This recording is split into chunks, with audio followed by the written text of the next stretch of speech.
આ બાઈએ તો મને હે ને ઠકવી દીધો. ના પાડતો તો કે નથી જાવું એ તો થઈ જ ગયો. હું છે એની માં થાતી ખબર જ છે કે તું પાસ થઈ ગઈ છો. તમે કોઈ દી થયા તમારા હાથમાં આવું રિઝલ્ટ આવ્યું આમ પાસ લખેલું PASS એટલે પાસ થાય. તે તારી લીધે જ તે હું 12મા માં નાપાસ થયો, બાકી હું 12 5 એક દિન સમયે એમની મારી લીધે એટલે તમે ત્યારે ઓળખતા.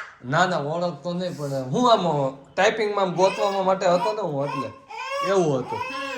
તો એમ નહીં ઓળખતા હોત ને તો તમે પાસ હોત એટલે અને ક્યાંક અધિકારી તમે હોત, હું નહીં. તો તું શું અધિકારી?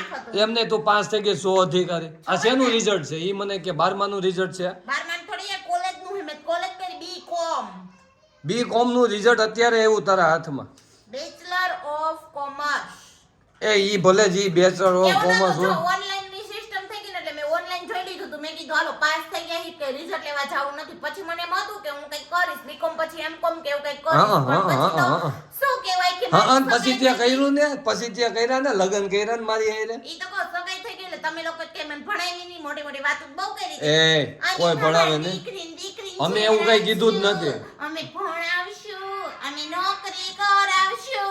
અમે એવું કઈ કોઈ જાતનું કીધું જ નહોતું. ઓકે, એટલે તું તારી બીજી ફિલોસોફી રહેવા દે. મને રિઝલ્ટ બતાય તો પાસ થઈ ગયો છો કેમ છો? આ PASS પાસ હો ભાઈ ઈ નહીં, એમ નો જો ને માર્ક્સ કેટલા આવ્યા હોય ને ઈ જો. જરૂર નથી એક્સટર્નલ માં પાસ થઈને એટલે ઘરે કે માર્ક્સ કેટલા આવ્યા ને ઈ જોવો ને બતાય. આખો દિવાળીએ નીંદવા જતી ને પેપર ભરવા ગઈ હોય ને તોય પાસ થઈ એને કહેવાય પાસ. એવું મારે ન જોવું, મિત્રોને બતાય. મિત્રોને બતાય એમ બતાવા હે ને પાસ થઈ ગઈ ને એટલું જોઈ લીધું ને તો ઘણું આવી ગયું. આખી કોલેજમાં એક એટલે એકડે એક કેટી નથી. એમાં એવું છે મિત્રો, એની મોનોપોલી છે. પાસ થઈ છે પરાયણે ઓલું કહેવાય ને કે ધક્કા ગાડીએ પાસ થઈ છે, એટલે એ પાસ થઈ ગયેલામાં તો હું 33% આવી ગયા હોય ને તોય પાસ તો થઈ જ છે. એટલે વાંધો નહીં તો 12મા રિઝલ્ટ બતાવું હારામાં હારું હે. અરે તો ભણતી તો હું મારે ભણતી કોલેજ તો મેં કહેવાય કે છોકરીએ કોલેજ કરેલી છે વટાવાટાણે દીકરીને એટલે કરી હતી મેં કોલેજ. બાકી હે ને હું 12મું ભણતી ને ત્યારે 98 PR હતા. વાંધો ન અરે 98 PR ને હું 10મું ભણતો ને હે અમારા કુટુંબમાં હે ને, એટલે અમે 3 ભાઈઓનું અમારું કુટુંબ થયું ને એમાં કોઈને 10માં 70% નહોતા, મારે એકલાને 70% હતા. તો 12માં તોય નાપાસ થઈ ગયો ને. થઈ ગયા તાનું હું એક ફેલ થયો તો. હા, હું બધાય પાસ થઈ ગયા. એડવોકેટ બની ગયો, એક IT કંપનીમાં નોકરી કરે છે, ઇંગ્લિશમાં ટાઈપ કરે. અને હું તો આમથી આમ ખેતી કરું છું. બિસાકરો વિશાલ નાપાસ છે ને 12માં ખેતી કરું છું. લે ખેતી કરો તો હું કરું છું. આવડે ખેતી કરતા? એ ખેતી નથી કરતો, તારી એરે રોજ માથાકૂટ કરું છું. લોય બળતરા ખેતી તો હું કરું હું સાચી. મારે રોજ કામે જવાનું, મૂલે જવાનું. આજ આના 6/2018 નું રિઝલ્ટ, 2018 માં એને પરીક્ષા દીધી, 2018 નું રિઝલ્ટ આજ 2025 માં લેવા ગયા. એટલે ગણજો કેટલા વર્ષ થયા ઈ. કારણ કે 3જા મહિનામાં પરીક્ષા હોય.